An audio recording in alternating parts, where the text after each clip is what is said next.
India ने अपने defence budget में 62% का इजाफा किया है। इंडिया हमेशा अपने डिफेंस का बजट जो है उसको काफी हर दफा पहले से ज्यादा उसकी पैडिंग करता है, उसमें ज्यादा इंक्रीज करता है, जबकि पाकिस्तान में बड़ा मोहतात तरीके से थोड़ी बहुत इंक्रीज होती रही है।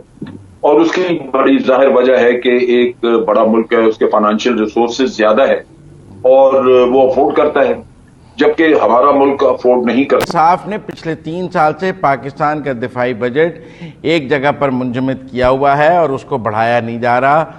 एहसन इकबाल साहब की राय में ये पाकिस्तान के दिफा के साथ ज्यादती है और उन्होंने कहा कि नाहल हुक्मरान अवाम और सलामती दोनों के लिए वबाल जान है। अगर हम जबकि मुकाबले पे इंडिया ने अपने डिफेंस बजट में 62% का इजाफा किया है। अगर इंडिया अपने डिफेंस बजट में 62% का इजाफा कर रहा है और हमारा फ्रीज है, तो एहसन इकबाल साहब के ख्याल में ये मुल्क की सिक्योरिटी के साथ बहुत ज्यादती है, डिफेंस के साथ, दिफा के साथ। जल्द साहब, आपने एहसन इकबाल साहब का ट्वीट देखा है? जी देखा। एहसन इकबाल, आपको एहसन इकबाल साहब की बात ठीक लगती है कि इंडिया ने 62% इजाफा किया है, हम नहीं कर रहे, हमने फ्रीज किया हुआ? देखिए, वो पार्शली दुरुस्त बात कर रहे हैं। उसमें दो चीजों की तरफ मैं पॉइंट आउट करूंगा। एक तो ये कि हुकूमत पीपल्स पार्टी की थी या बाद में PMLN या आज इनकी है, इंडिया के साथ हमारा बजट एलोकेशन का हमेशा बहुत बड़ा फर्क रहा है। इंडिया हमेशा अपने डिफेंस का बजट जो है उसको काफी हर दफा पहले से ज्यादा उसकी पैडिंग करता है, उसमें ज्यादा इंक्रीज करता है, जबकि पाकिस्तान में बड़ा मोहतात तरीके से थोड़ी बहुत इंक्रीज होती रही है। और उसकी बड़ी जाहिर वजह है कि एक बड़ा मुल्क है, उसके फाइनेंशियल रिसोर्सेज ज्यादा है और वो अफोर्ड करता है, जबकि हमारा मुल्क अफोर्ड नहीं करता था। तो इस वजह से हुकूमतें जो है वो हर हुकूमत भारत जितना बढ़ाता रहा अपने बजट को। लेकिन वो कह रहे हैं कि मुस्लिम लीग नून ने 40% बढ़ाया था 3 साल में। मैं उसी तरफ आ रहा हूं। दूसरा नुक्ता ये है 40% बढ़ा। मैंने कुछ देर पहले मैं सारा चेक कर रहा था और मैंने अपने जो सोर्सेज वगैरह है मुख्तलिफ उनसे भी पता किया। इनका 3 सालों में तकरीबन कोई 25% इन्होंने बढ़ाया था। अच्छा, 25%। जी, 40 जो है वो थोड़ी एग्जैजरेशन है। लेकिन चीज ये जो प्रॉब्लम है वो ये है कि जब PMLN ने लिया, उनसे टेक ओवर किया पीपल्स पार्टी से, तो पीपल्स पार्टी ने भी मुल्क के सारे अदारे तबाह किए हुए थे। जो गवर्नमेंट की ओन्ड एंटिटी थी वो सारी लॉस में चले गई जो पहले प्रॉफिट में थी। फिर जब PMLN आई तो इनका मजीद आगे कर्जे चढ़ने शुरू हुए और आपका करंट अकाउंट जो था वो भी बढ़ना शुरू हो गया, डेफिसिट। ये चीजें जो हैं ये वक्त के साथ साथ बढ़ती गई। नतीजा ये है कि ये जो पीछे 3 साल गुजरे हैं इनमें फौज पाकिस्तान ने वॉलंटरीली गवर्नमेंट को कहा कि आप तनख्वाहें नहीं बढ़ा रहे तो ये बजट भी ना बढ़ाएं। चुनाचे फौज ने अपना बजट बढ़ाने से खुद गुरेज किया और कोशिश की कि उसी बजट में किसी तरह गुजारा किया जाए। लेकिन वो गुजारा एक लिमिट तक होता है, क्योंकि उसके बाद आपकी अपने जो प्रोजेक्ट्स और चीजें हैं वो फिर सफर करना शुरू कर देती हैं। अब इस दफा जो इन्होंने बढ़ाया है वो तकरीबन कोई 8 से 9% के करीब है जो पिछले बजट से इन्होंने बढ़ाया है, जो हमारे यानी सारा तीनों सर्विसेज के, और वो हमारे कौमी बजट का कोई 16.15% बनता है। तो उस लिहाज से आप देख लीजिए कि इवन 3 साल बाद बढ़ाया तो 9% बढ़ाया, 3 साल बाद 9% बढ़ाया। जी, 3 साल बाद। अब जो 9% बढ़ा है, एक तो खैर 3 साल के बाद, दूसरा आप देखिए कि उसके बावजूद वो आपके बजट का कोई 16.15% बढ़ा है। मैं यहां पे एक चीज जो अर्ज करना चाहता हूं, वो बड़ा आपकी वसातत से मैं समझता हूं ये मौके का फायदा उठाते हुए, इस बजट में कोई ऐसा पैसा शामिल नहीं है जिसमें कि आर्मी के जो सैकड़ों लोग जिनके आजाद चले गए या जो शहीद हुए उनकी फैमिली, किसी को रिहेबिलिटेट करने का कोई एक पैसा भी नहीं है, या वेलफेयर का या अपने स्पोर्ट्स पे खर्च करने। वो तो आर्मी का अपना वेलफेयर ट्रस्ट के पास भी तो बहुत पैसा मौजूद है ना इस वक्त। अच्छा, उसका जब हम करते हैं तो वो सारा खर्चा फौजी फाउंडेशन या आर्मी वेलफेयर ट्रस्ट उठाता है। ठीक है।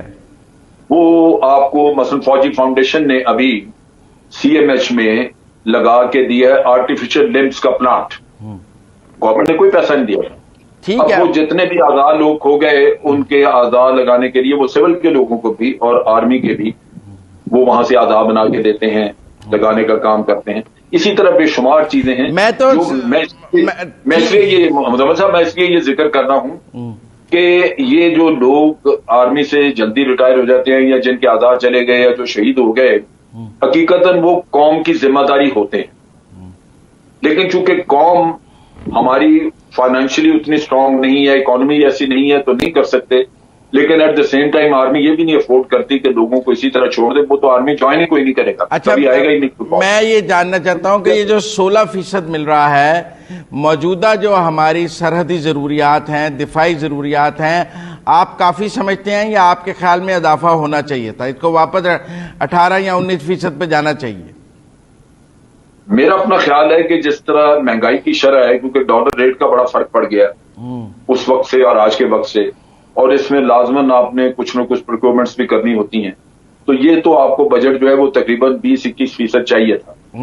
लेकिन वो चूंकि अफोर्ड नहीं करती कौम, तो नेचुरली आप इसी में करेंगे गुजारा। अब इसमें मेंटेनेंस भी है बिल्डिंग्स की, आपके बिजली गैस के बिल भी हैं, इसमें लोगों की तनख्वाहें हैं, इसमें तकरीबन हर तरह का, यानी इक्विपमेंट है तो मेंटेन करना है, कोई एडिशनल चीजें लेनी है तो इसी में से लेनी है।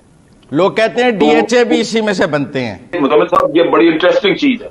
डीएचए पैसा नहीं लगाता। होता ये है कि आपके पास अगर 100 कनाल जमीन है, आप जाके डीएचए को ऑफर करते हैं कि जी मेरी 100 कनाल जमीन। ठीक है, मैंने वैसे कहा कि लोग कहते हैं डीएचए भी दिफाई बजट में से ही बने हुए हैं, एक परसेप्शन। वो गलत कह रहे। आप जाके 100 कनाल जमीन देते हैं डीएचए को, डीएचए आपको आगे 33 फाइलें दे देता है, 1/3। ठीक है, आपको फाइल आपकी जब बाहर बिकती है आपको 100 कनाल से ज्यादा कीमत आ जाती है, तो आपका भी फायदा हो गया। हम तो डिफेंस बजट पे बात करना चाहते थे। तो आपके ख्याल में जिस तनासब से भारत ने 62% अपने दिफाई बजट में इजाफा किया है, हमारा पिछले 3 सालों में 18% से कम होकर 16% पर आ गया है, तो एक डिसबैलेंस, इससे डिसबैलेंस तो हुआ है। बिल्कुल हुआ है। ये चीज आप देखिए, मैं बताऊं, हमें पता था इस चीज का कि ये हमारी हुकूमतें ये सस्टेन नहीं कर सकेंगी। अगर आज बड़ी अच्छी भी इकोनॉमी हो जाए तो आप 20% पे ले आएंगे, 21 पे ले आए, लेकिन उसी मुनासबत से उस जमाने में आप भारत का देखेंगे तो वो फिर वही फर्क उतना ही मौजूद होगा, क्योंकि वो भी साथ साथ बढ़ा रहे हैं अपना बजट। चुनाचे हमने इस जगह पे खित्ते में स्ट्रेटेजिक बैलेंस क्रिएट करने के लिए, क्योंकि हमारा कन्वेंशनल वेपन्स, कन्वेंशनल सिस्टम में वक्त के साथ साथ फर्क बढ़ता जा रहा है, यानी ऑर्डिनरी टैंक, गन्स, जहाज, इनमें फर्क बढ़ता जा रहा है। लिहाजा आपने न्यूक्लियर वेपन्स बना के तो बैलेंस अपना क्रिएट किया, ताकि आपको कोई ब्लैकमेल ना कर सके बाहर से, आपको थ्रेट ना दे सके, और आप अपना बैलेंस अचीव करें अपनी कैपेबिलिटी से, जो आपकी न्यूक्लियर कैपेबिलिटी। तो ये इकोनॉमी की वजह से हुआ है कि जहां आप मैच नहीं कर सकते इकोनॉमी में और वो कन्वेंशनल सिस्टम तो उतने नहीं दे सकते, तो आपने ये किया कि आपने न्यूक्लियर सिस्टम्स क्रिएट किए। उसके साथ साथ ये है कि आपने अपनी स्ट्रेटेजी बनाई डिफेंसिव, कि हम डिफेंस करेंगे, हम अग्रेशन नहीं करेंगे, और डिफेंस के लिए आपको डिफेंसिव वेपन सिस्टम चाहिए। आपको मसलन टैंक के अगेंस्ट टैंक का मिसाइल चाहिए, तो टैंक अगर आप खरीदे तो वो बड़ा महंगा है, सो मिसाइल एक सस्ती चीज है। तो आप ये करते हैं कि आप बजाय इसके 100 टैंक लें, आप तो हम एक्सपोर्ट भी कर रहे हैं, हमने JF-17 भी एक्सपोर्ट किए हैं और एम्यूनिशन भी एक्सपोर्ट कर रहे हैं, वो एक अलग सब्जेक्ट है, उस पर भी आपसे किसी दिन। मिसाइल टेक्नोलॉजी हमारी आज बहुत बेहतर है, भारत से बेहतर है, लिहाजा मिसाइल भी हम एक्सपोर्ट करते हैं, और हमारे मिसाइल मुख्तलिफ जगहों पर इस्तेमाल भी हुए हैं, अजरबैजान वगैरह आपने देखें, बड़ा इसका इम्पैक्ट हुआ है।